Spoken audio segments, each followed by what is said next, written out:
नमस्कार, मैं हूं संतोष पाठक और आप देख रहे हैं द न्यूज लॉन्चर। देश में विपक्ष के नेता कांग्रेस के पूर्व राष्ट्रीय अध्यक्ष राहुल गांधी एक बड़ी लड़ाई जीत गए हैं और इस लड़ाई के मामले में देश के प्रधानमंत्री नरेंद्र मोदी, भारतीय जनता पार्टी के दिग्गज नेता पूर्व राष्ट्रीय अध्यक्ष जिन्हें चाणक्य कहा जाता है बीजेपी का, अमित शाह पीछे छूट गए हैं और अब आर पार का फैसला होने जा रहा है। आज का दिन इस देश की राजनीति के लिहाज से बहुत ही अहम और बहुत ही महत्वपूर्ण दिन होने जा रहा है। क्या होने जा रहा है आज के दिन इस देश की राजनीति में, इसकी परतें एक एक करके खोलूंगा, लेकिन शुरुआत कुछ दिन पहले कांग्रेस मुख्यालय, दिल्ली के कांग्रेस मुख्यालय में हुई बैठक से करना चाहूंगा।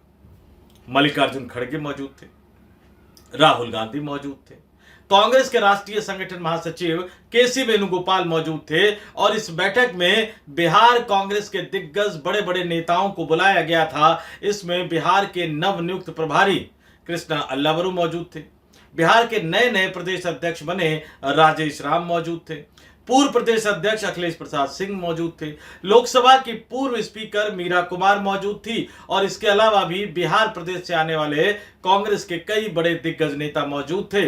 उस बैठक में राहुल गांधी को यह बताया गया, राहुल गांधी को यह कहा गया कि गठबंधन में होने के बावजूद राष्ट्रीय जनता दल के नेता कांग्रेस पार्टी और कांग्रेस के नेताओं की इज्जत नहीं करते। राहुल गांधी ने बड़े गंभीर मुद्रा में कहा कि इज्जत मांगी नहीं जाती, सम्मान मांगा नहीं जाता।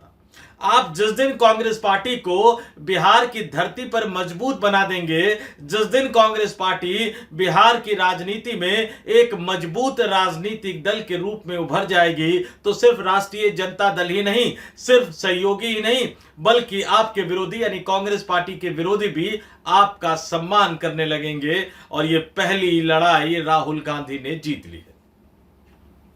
आज दिल्ली में भी बहुत महत्वपूर्ण घटनाक्रम होने वाला है और गुजरात में भी बहुत महत्वपूर्ण घटनाक्रम होने वाला है।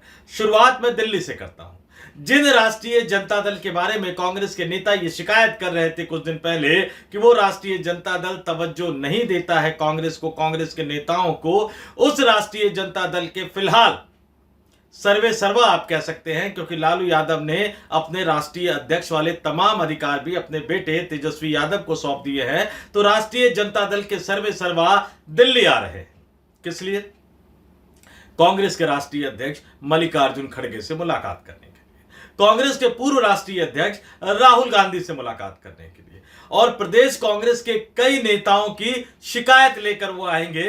यानी पहली बार अब कांग्रेस इतनी मजबूत बिहार की राजनीति में नजर आ रही है कई वर्षों बाद कि राष्ट्रीय जनता दल के सर्वे सर्वा अब उनके प्रदेश के नेताओं की शिकायत लेकर आ रहे हैं। लेकिन यह मसला सिर्फ शिकायत भर का नहीं होगा, यह मसला आर पार का होगा। जी हां, आर पार का होगा।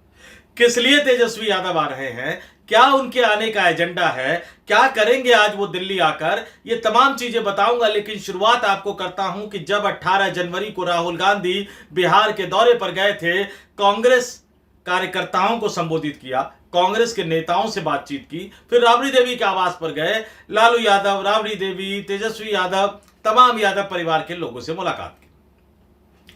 उसके बाद कांग्रेस को जमीनी धरातल पर मजबूत करने के मिशन में जुट गए, प्रदेश प्रभारी बदल दिया, युवा चेहरे को, अपने करीबी नेता कृष्णा अल्लावरू को प्रदेश का प्रभारी बनाकर भेजा।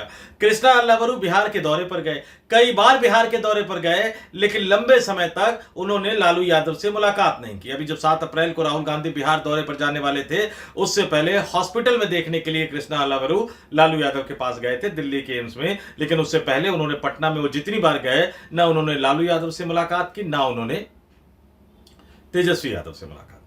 उसके बाद जिस तरह का फीडबैक आया और जिस तरह से अखिलेश प्रसाद सिंह लालू यादव की नाराजगी की खबरों को कांग्रेस के आला कमान तक पहुंचाते रहे, नाराज राहुल गांधी ने अखिलेश प्रसाद सिंह को हटा दिया और एक दलित नेता राजेश राम को बिहार प्रदेश कांग्रेस का अध्यक्ष बना दिया और उसके बाद बिहार प्रदेश के तमाम नेताओं को दिल्ली बैठक के लिए बुला लिया और खुद वो लगातार बिहार के दौरे पर जा रहे हैं। इस साल जनवरी में गए, फरवरी में गए, कुछ दिन पहले वो अप्रैल में गए। कन्हैया कुमार की पलायन रोको नौकरी दो यात्रा में शामिल होने के लिए बेगूसराय में वो पैदल मार्च भी उन्होंने किया और जो समापन था पटना में, उस दिन उन्होंने अपने करीबी नेता सचिन पायलट को भेजा था। तो राहुल गांधी ने जिस तरह से हल्ला बोल कर दिया बिहार की राजनीति में, जिस तरह से लालू यादव और तेजस्वी यादव की नाराजगी के बावजूद उन्होंने कन्हैया कुमार के नेतृत्व में बिहार में एक बड़ी यात्रा युवा कांग्रेस और एनएसयूआई को निकालने दी, कन्हैया कुमार को एक बड़ा चेहरा बनाया, खुद उनकी यात्रा में बेगूसराय में शामिल हुए जो कि होम टाउन है कन्हैया कुमार का। और जब समापन वाला दिन उन्होंने सचिन पायलट को वहां भेजा और समापन वाले दिन बिहार की धरती पर, पटना की सड़कों पर एक लंबे अरसे बाद कांग्रेस के कार्यकर्ता, कांग्रेस के युवा कार्यकर्ता जूझते नजर आए, लड़ते हुए नजर आए। पुलिस वालों से झड़प भी हो गई, कन्हैया कुमार समेत 40 से ज्यादा कार्यकर्ताओं के खिलाफ एफआईआर भी हो गई।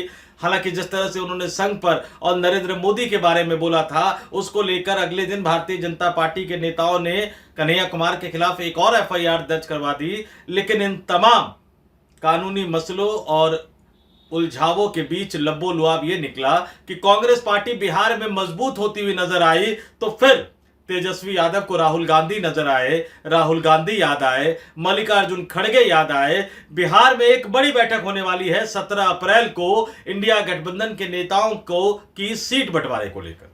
लेकिन उससे पहले तेजस्वी यादव को लगा कि बिहार प्रदेश के कांग्रेस के नेताओं के साथ अगर बातचीत होगी तो फिर वो घोल मट्ठा कर देंगे, गड़बड़ हो जाएगी, इसलिए पहले ही दिल्ली चला जाता हूं, बात कर लेता हूं कांग्रेस के राष्ट्रीय अध्यक्ष मल्लिकार्जुन खड़गे से और राहुल गांधी से। तेजस्वी यादव की चिंता क्या है? तेजस्वी यादव के पिता लालू प्रसाद यादव खुलकर ये कह चुके हैं कि वो अपने बेटे तेजस्वी यादव को मुख्यमंत्री बनाएंगे, कोई नहीं रोक पाएगा।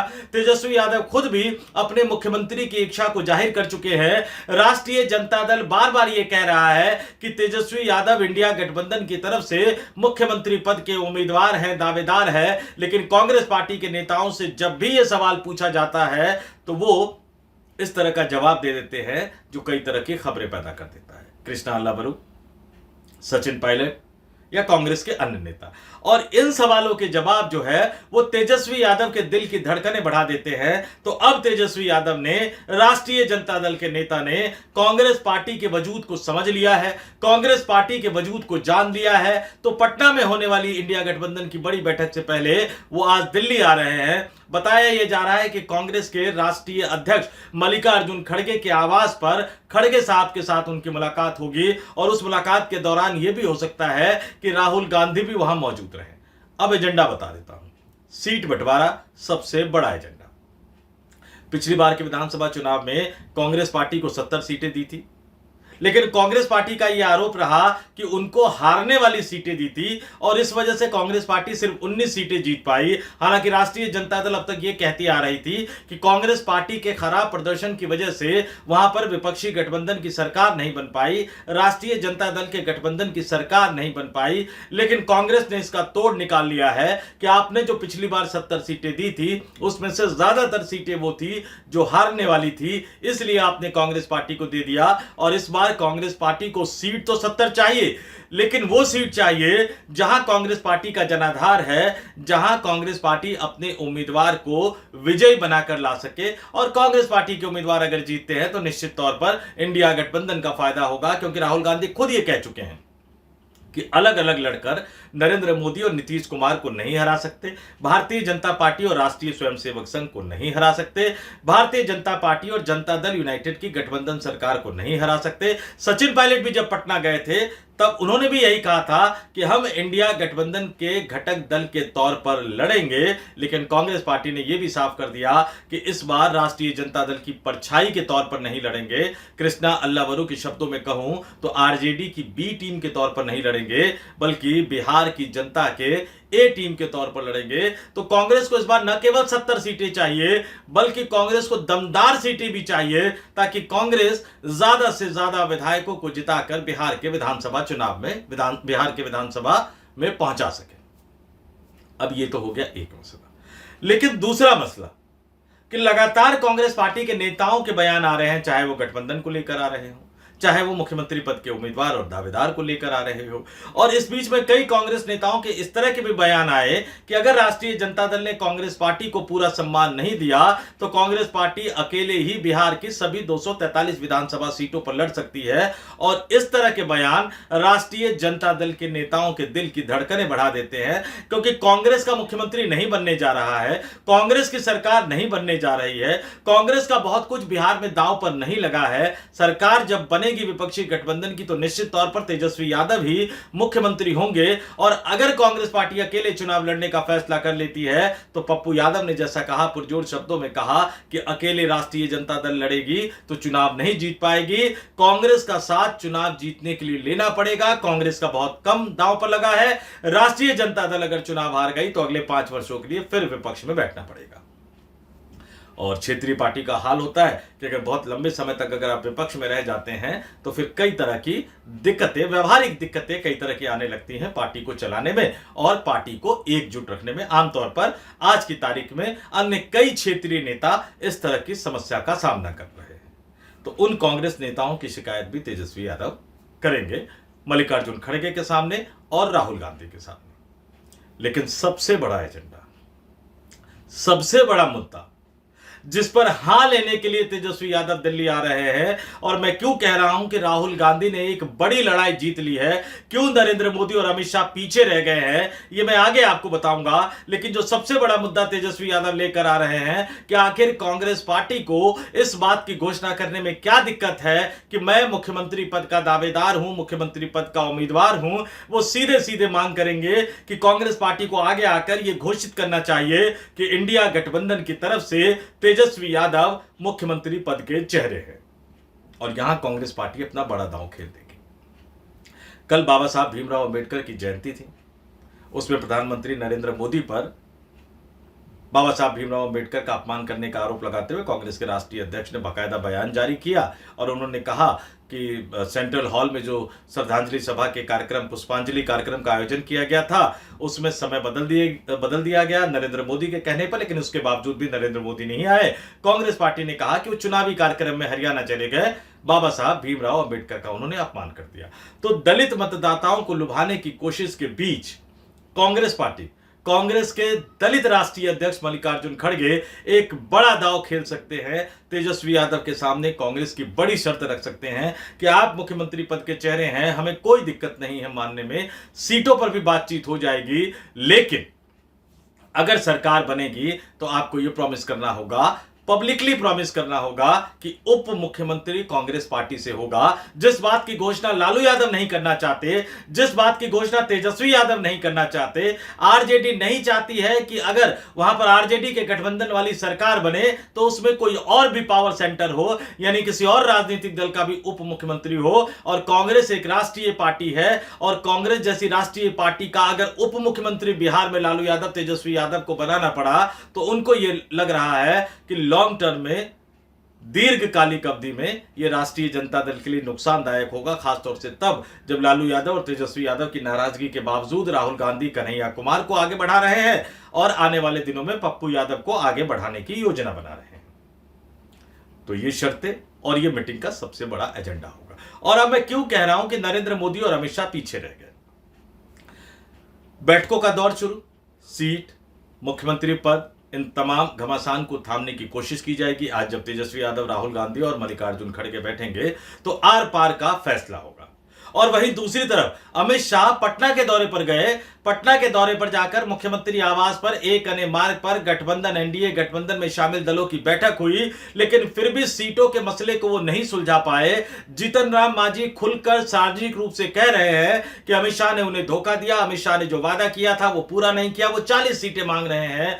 चिराग पासवान की अपनी एक अलग मांग है, उपेंद्र कुशवाहा पार्टी की बैठक करने वाले हैं, उनकी भी सीटों की मांग है। और जनता दल यूनाइटेड नीतीश कुमार भी अड़े हुए हैं कि पिछली बार जब हम 115 पे लड़े थे तो इस बार हम 104 पे क्यों लड़े। तो एनडीए गठबंधन में सीट का पेच सुलझ नहीं रहा, बयानबाजी का दौर लगातार जारी है और शीर्ष नेता मिले अमित शाह, भारतीय जनता पार्टी के शीर्ष नेता, जनता दल यूनाइटेड के शीर्ष नेता नीतीश कुमार। उस बैठक में नीतीश कुमार भी थे, अमित शाह भी मौजूद थे, लोजपा के वरिष्ठ नेता, एकमात्र वरिष्ठ नेता जिसको मैं कह सकता हूं चिराग पासवान मौजूद थे, उपेंद्र कुशवाहा मौजूद थे, संजय झा, राजीव रंजन सिंह उर्फ लल्लन सिंह मौजूद थे, सम्राट चौधरी, विजय सिन्हा, मंगल पांडे, दिलीप जायसवाल, ये तमाम नेता मौजूद थे। लेकिन पटना की उस बैठक में भी कोई फैसला होने की खबर नहीं आई और यहां शीर्ष नेता आपस में बैठ रहे हैं। राहुल गांधी ने झुका दिया राष्ट्रीय जनता दल को, पहली लड़ाई, गठबंधन की पहली लड़ाई जीत ली है और अब ये लड़ाई आर पार की स्थिति में पहुंचने जा रही है। और अगर ये फैसला आज की बैठक में हो जाता है सीटों के तालमेल को लेकर, मुख्यमंत्री पद के दावेदार उम्मीदवार को लेकर, उप मुख्यमंत्री पद के दावेदार उम्मीदवार को लेकर, तो यकीन मानकर चलिए कि बिहार के विधानसभा चुनाव में इंडिया गठबंधन, एनडीए गठबंधन यानी प्रधानमंत्री नरेंद्र मोदी, अमित शाह और नीतीश कुमार वाले गठबंधन पे अपनी बढ़त बना लेगा। और दूसरा, जिसके लिए मैंने अलग से एक स्टोरी की थी, कल न्यूज लॉन्चर पे भी आपको बताया था कि नरेंद्र मोदी के गढ़ में राहुल गांधी जा रहे हैं। आज 3 बजे वो गुजरात में जाकर जिलाध्यक्षों को मजबूत बनाने के अभियान की शुरुआत करेंगे पायलट प्रोजेक्ट के तौर पर, यानी नरेंद्र मोदी के तौर तरीके से, अमित शाह के तौर तरीके से गुजरात में 2027 में होने वाले विधानसभा चुनाव में भारतीय जनता पार्टी को शिकस्त देने की रणनीति बनाएंगे। तो बिहार से लेकर दिल्ली तक, दिल्ली से लेकर गुजरात तक आज राजनीतिक हलचलों के लिहाज से एक बड़ा दिन रहने वाला है। और जैसे जैसे घटनाएं घटती जाएगी हम लगातार खबरें लेकर आपके पास आते रहेंगे। इस वीडियो में इतना ही। मुझे यानी संतोष पाठक को दीजिए इजाजत। आप तमाम लोग देखते रहिए द न्यूज लॉन्चर। नमस्कार।